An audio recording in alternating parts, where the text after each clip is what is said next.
Right.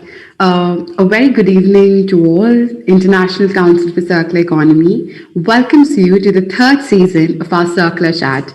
We are extremely excited to be back with another season of interactions with experts around us, and especially as we discuss a topic which is of utmost relevance today: climate change. Yes, the biggest challenge around us.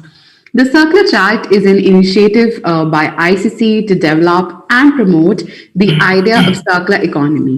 The chats engage key actors to mobilize system solutions at scale. Season 3 shall bring together leading voices in the fight against climate change.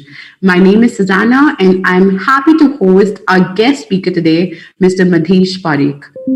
Madhish is an active youth leader who is involved with a number of social change organizations. He is the creator and president of the Elixir Foundation, an initiative of the Government of India's presidential awardees to improve lives everywhere for a better society.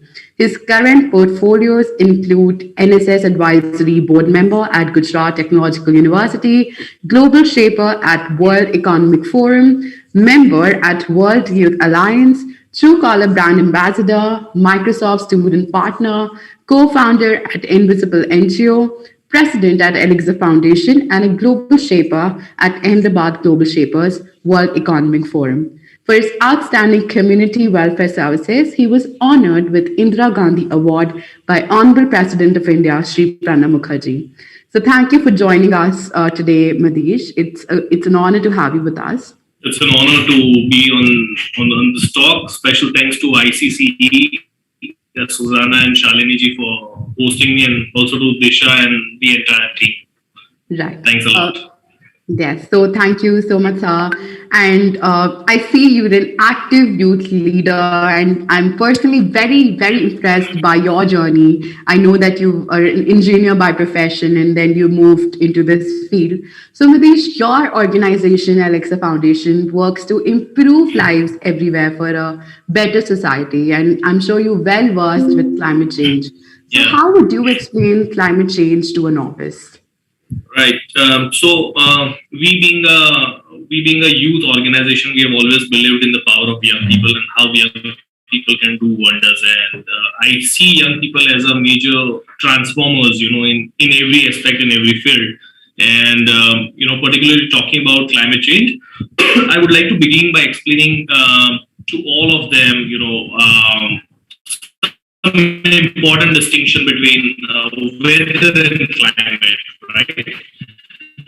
So weather being a very short-term environmental condition, while climate change is a right, so which accumulates over a period of time. And then I would like to add a term which everyone must have heard nowadays, which is global warming. And that happens due to carbonic emissions, the emissions from the factories and vehicles, and which in turn depletes the ozone layer, right? And which exposes our planet to the ultraviolet radiations, and that rises the Earth's temperature or the planet's temperature. And this in turn, causes the rising sea levels and gradually move towards worsening the climate conditions, and which we very much feel nowadays, right? And climate change is something very real, and it is not a problem of the distant future, but it is of today. It is of this very second. And climate change is not just about floods and tsunamis and cyclones anymore, but it is even about survival of our species, not just the human species, but all the species on this planet. So this is a grave matter of concern as of now, and it's the correct time to act now. So an immediate warning to everyone. Right. Madhish, you were mentioning the various effects of climate change and how it is harming, each and everything around us. And, it's no more just a talk. It is actually happening, and it's becoming a frequent phenomenon. And the pandemic has further activated the solution. So would you like to, shed more light on the main threats of climate change? Yeah. So, as I said, climate change is basically a accumulation of changing weather patterns over a considerable time. And this has happened over a period of time, the industrial revolution and what all things have happened. And the main threats of climate change currently are the accelerated industrialization, the economic behavioral patterns, and we have, as humans, we have stopped being conscious of how the services and products, that we use are sourced from, right? And every day we fund companies for our crucial purposes like fuel for our vehicles, manufactured goods, lifestyle products, majorly clothing. It's about clothing. And however important these things are for our daily use, we must learn that the more we consume, the more we are getting consumed by the looming threat of climate change, right? And this is a big, big alarm for us. And this is, I'm stressing it here, we must learn to practice eco-social degrowth, right? This is very important. And we should move towards using and funding clean energy source services as much as we can. I think this is the only solution, how we can move towards a better future from here. Right, right. Thank you, Madhish, for answering that.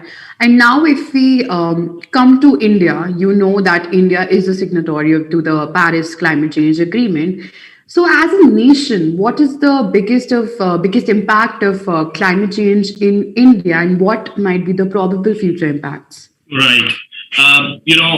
India is already experiencing the initial adverse effects of climate change. You must have seen, a lot of landslides that are happening in the Himalayan region. In the, this means, the mean temperature rise in India over the past century has been around zero point 0.7 degrees Celsius, right?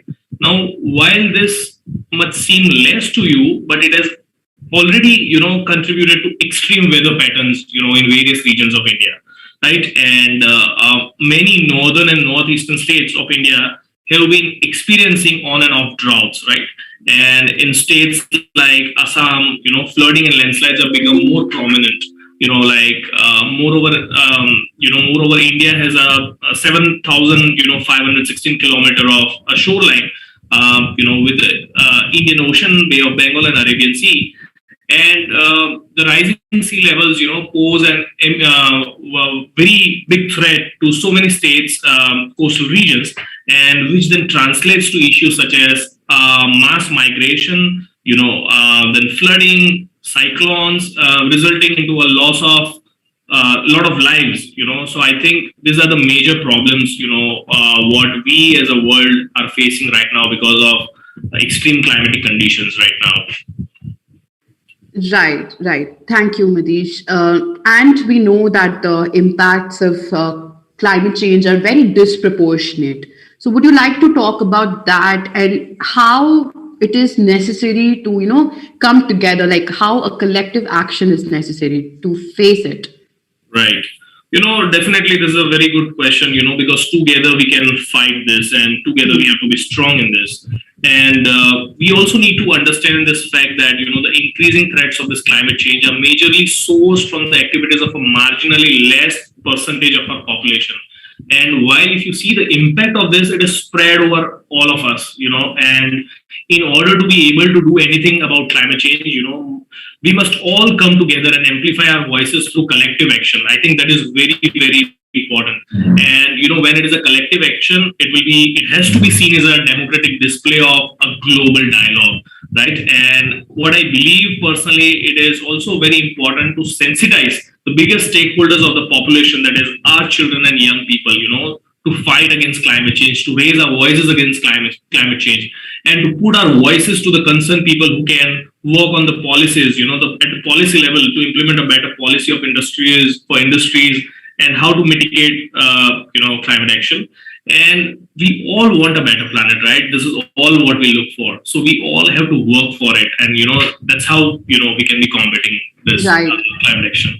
And the climate, the collective voice has to be very loud. It has not just to be scattered, but it has to be a mass movement. It has to be a very loud voice to be heard.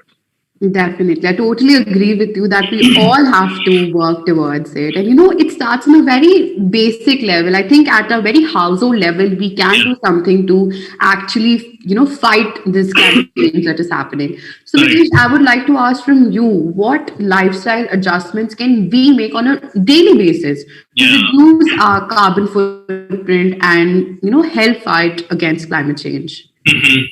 Correct. So, we all have been learning about these things like renewable sources, non-renewable sources, and then conventional and non-conventional sources of energy. Right now, for us, the conventional sources of energy are the non-renewable sources of energy. But we need to change the definition of conventional sources of energy in the current scenario, that the renewable sources have to be made the conventional sources of energy that we use in our daily life, right? So I see that this major transition is very much needed at the moment, and we have to do a shift from the non-renewables to renewables, because we see this is the future, right? We are not moving ahead with petrol or petroleum products more, in the future. And there are small lifestyle changes we all can do. So maybe we can begin by using electric vehicles, installing solar rooftops, making your house electric supply more sustainable. On a more realistic level, we can reduce the carbon footprint by using better sourced products and services, and reduce unnecessary individual consumption. I think over consumerism is also a great problem that we see nowadays in the community. And we also need to work a lot on our consumer habits, to a point where we meet only our needs, right? Anything excess is not helping you, even in the terms of environment, and also not in the terms of finance, right? Because anything that costs you, right, and it is not just costing you money, but it is also costing you your environment. And products and services that do not pollute the environment or have a high carbon footprint in the manufacturing operation should be adopted more. This is what I personally believe. And mainly people need to develop a more climate conscious approach to any and all daily activities, to fight against climate change, right? Right. And the beauty is, why we have evolved as humans, or why all lives can coexist on this planet, is because of the nature, because of this environment, right? And as humans, I'm very sad to say that we have exploited this environment to a very extent. We are threatening not just human extinction, but extinction to other species. And you might already know a lot of aquatic lives, a lot of terrestrial life forms have already been extinct by now. Right, and this is the same environment, that is nourishing us. We exist because of this environment, and now we see certain advertisements on TV where the companies come up with products that they say that this will give you 24/7 environmental protection. It is not environmental protection. Environment is there to you survive because of environment, right? You do not need protection from the environment. Environment is the bad climate, the bad sort of environment that humans have created. I think that should be a correct term. So it has to be corrected that way as well. Right. Those are some great suggestions, as to what we can do on a very personal level. In fact, ICC also, believes in the same thing. In fact, we believe in zero waste lifestyle. We've even come up with a course which is called the Zero Waste Living course, in which we, focus on various things that can be done on an individual basis. In our every, day-to-day life. We can follow those things to reduce our carbon footprint. And we've seen so many enrollments from even housemakers, who are taking up the course, who are doing what the course is telling them. And so I think zero waste lifestyle is very important. Madhish, talking about your life, you have such a good experience in this field. What is your work been around climate change, and what are your experiences, your learnings from this? Right. So, as I said in the beginning, we have always believed in the power of young people, right, and children, right. So currently we are working on sensitizing this community, because they are going to be the future stakeholders. And at the same point in time, we believe that a lot of people say that young youth is the future, but we slightly correct this and say that youth is not the future, but youth is the present. This is where we with this thought process, we really work. And we we are working to create sort of awareness in these children and young people at school and college levels, where we are promoting renewable sources of energy and some good habits, to avoid excessive consumerism, to cycle more to work and school. So this sort of initiatives we are promoting, and we believe, when this child grows, because children are like something, easy to mold, and once they get a grip over a thought, I think that stays with them for a longer time, right? And with this efforts, our team of young people, work across the state and country. And then there are other different initiatives we do as a part of our CSR interventions with different corporates like Tata. We carry out seed bombing initiatives across the country to increase the afforestation, right? So this has been happening, and then there are various, initiatives where we promote indoor gardening, making your home, environment friendly, adding more greenery to your home, to your workplace. I think this all makes sense because you also feel fresh when you have flora and fauna around you, when you have trees and plants around you. I think that nowadays we see as a society we are growing as a jungle of concrete, right? We are having a huge disconnect with nature, and that has also adversely affected our mental health, and there are certain issues on that because all of this is interlinked and it is so complex, right? But we have to accept we are losing connect with the nature, and how do we encourage people? I think building a sort of empathy towards nature and our environment where we come from. I think if we are successful in doing this, I think our drive or our movement against climate change and will go stronger. This is what I Right. Right. Manish, I was just curious to know because since you've been an engineer by profession, so what motivated you to work in this field? Right. As you said, I was into engineering, computer engineering, and then I was introduced to community services by one of my professor.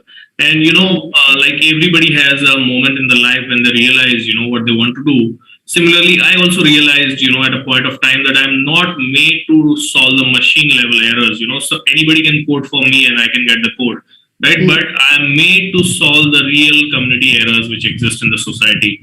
And as I come from this society which has made what I am today, I think I'm equally responsible to contribute something back to this community where I come from.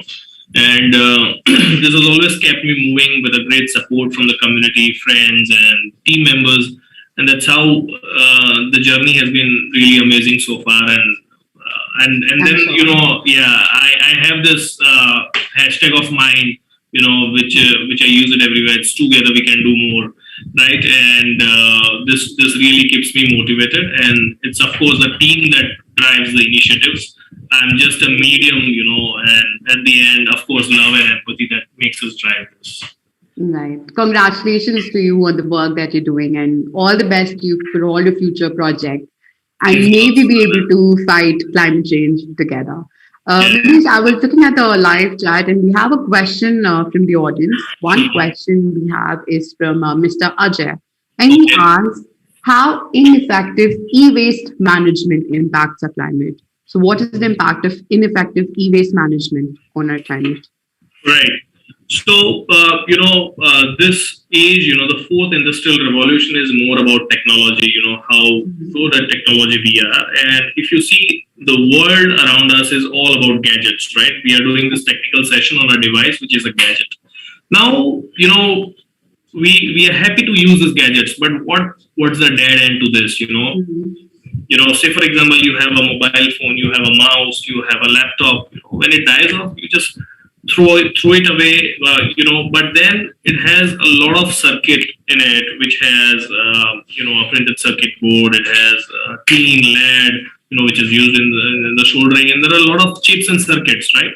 And which is highly toxic. When it goes to land, it creates land pollution, right? And if they are burned, that also causes severe damage to the environment, right? And this is of no good. And also they are non-biodegradable. I think that's a big threat.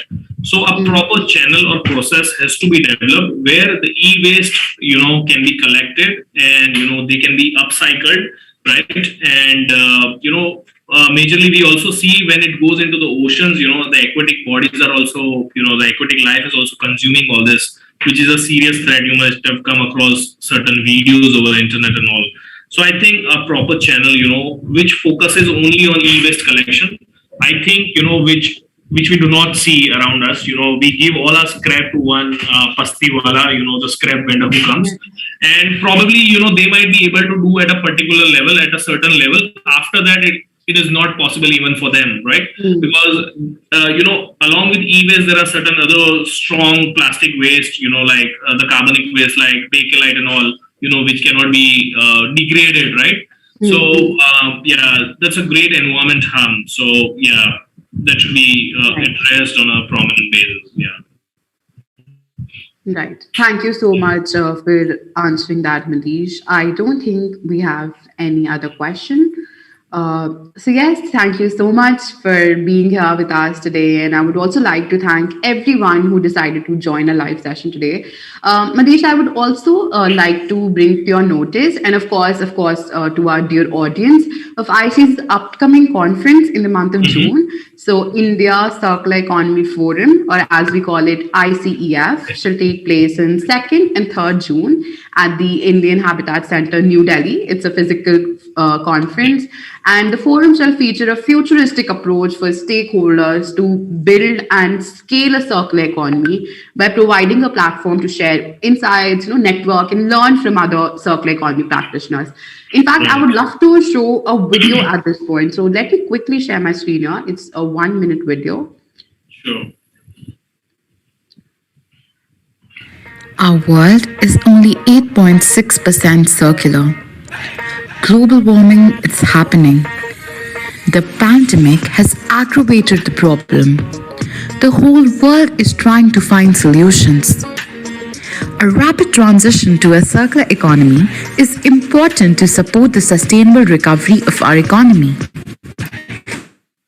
Deep dive into why and how circular economy can help rebuild resilience in the economy at India Circular Economy Forum ICEF 2022. International Council for Circular Economy brings the first edition of India Circular Economy Forum. 2 days of information, action, ideas, and examples. 16 sessions, 60 plus speakers, 150 plus corporates, 5 ministries, over 200 decision makers. Be a part of transformational changes and systemic thinking. Build courageous collaborative partnerships. Join us at ICEF 2022. So yes, that was ICEF 2022, and we're really excited about it, and I'm sure it will be a good opportunity for many of us. So once again, thank you, Matish, and I would like to thank all of you for joining us today. We will be back at the same time next week, and if you don't want to miss out on any updates or future conversations, do follow our social media pages and subscribe to our YouTube channel. Once again, thank you and see you next week at the Circular Chat. Thank you so much. Thank you so much, Susanna, and all the best for the forum.